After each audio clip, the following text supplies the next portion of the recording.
তাদের দিনকাল ভালোই চলছে। সমস্যা বলতে শুধুই রিতার একা থাকা। বাহার সকালে অফিসে চলে যায়, সারাদিন বাসার মধ্যে রিতার একা থাকতে হয়। দুজনের ছোট্ট সংসার, কাজও খুব একটা নেই।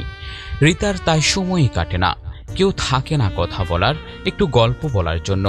তার মধ্যে বাহারের কখনো মিটিং, কখনো প্রজেক্ট ডিল করা, এসব করতে করতে রাত হয়ে যায়।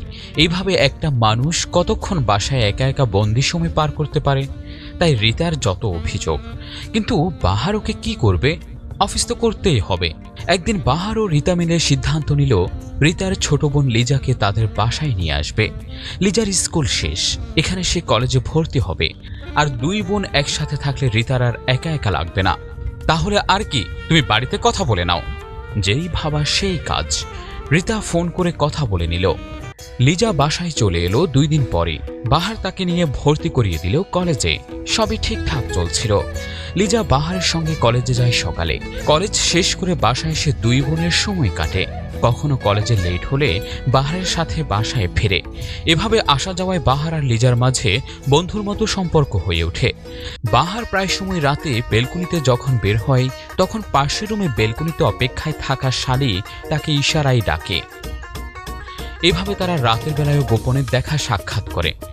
এদিকে রিতা বাসায় বোন সহ থাকলেও সে আগের থেকে আরো বেশি একাকে বোধ করে, কারণ বাহার কেনা যেন ধীরে ধীরে দূরে চলে যাচ্ছে। লেট করে বাসায় ফিরে আগের মতো খেয়াল করে না, কখন কি খেয়েছে না খেয়েছে খোঁজও নেয় না। বাসায় এসে রাতে দ্রুত শুয়ে পড়ে। শরীর খারাপ কিনা জিজ্ঞেস করলেই বলে, আমি ঠিক আছি, একটু ক্লান্ত লাগছে, কাজের চাপ যাচ্ছে অফিসে, তুমিও শুয়ে পড়ো। বাহার ঠিক আছে তো? ওকে কোনো সমস্যা লুকাচ্ছে? সারা রাত ঘুম আসে না রিতার। মানুষটা কেমন যেন বদলে যাচ্ছে। একদিন সকালে রিতা জিজ্ঞেস করতেই বলে, আরে ওয়াশরুমে, আর কোথায় যাব? রিতা বলে, কাল রাতে ঘুম ভাঙতে দেখি তুমি পাশে ছিলে না। আমি টয়লেট সেরে এসেও দেখি তুমি নেই। আমার ঘুম চলে আসলো, তখন হয়তো এসেছো। কোথায় ছিলে? বাহার এবার একটু ধমক দিয়ে বলে, ও সিগারেট জ্বালিয়ে মোবাইল টিপতে টিপতে ছাদে গিয়ে সময় কাটিয়েছি, তখন হয়তো। রিতা মনে মনে চিন্তা করে, প্রতিদিন ওয়াশরুমে একই সময়ে যায় আর এতক্ষণ পর রুমে আসে। ওর কোনো সমস্যা বা অসুখ হলো না তো, যা আমার কাছে আড়াল করছে? বিছানা ছেড়ে উঠে গেল। রুম থেকে বের হতেই রিতা বাহারের পিছু নিল। কিন্তু রুম থেকে বের হতেই রিতা যা দেখল তাতে তার চক্ষু চড়ক গাছ। বাহার লিজার রুমে ঢুকেছে, সে একদম বিশ্বাস করতে পারছে না। রিতার চোখে পানি গড়িয়ে পড়ল। সে সহ্য করতে না পেরে রুমে এসে শুয়ে পড়ে। রিতা ভোর হবার অপেক্ষা করে। পরদিন সকালে রিতা বাড়িতে কল করে বাবা মাকে বাসায় আসতে বলে। বিকেলে তারা চলে আসে। সবাই যখন ড্রয়িং রুমে বসা, রিতা তখন তাদেরকে বলে, লিজাকে যেন এখান থেকে নিয়ে যায়। ওকে তোমরা আমার বাসা থেকে নিয়ে যাও, ওর লেখাপড়ার দরকার নেই। ওকে বিয়ে দিয়ে দাও, ও লেখাপড়া হবে না, ও বিয়ের জন্য পাগল হয়ে গেছে, যাও যাও নিয়ে যাও। আর বাবা মাকে একটা কথাও বলতে দেয়নি। কোনো কথা বলবে না, এখনই ওকে নিয়ে চলে যাবে।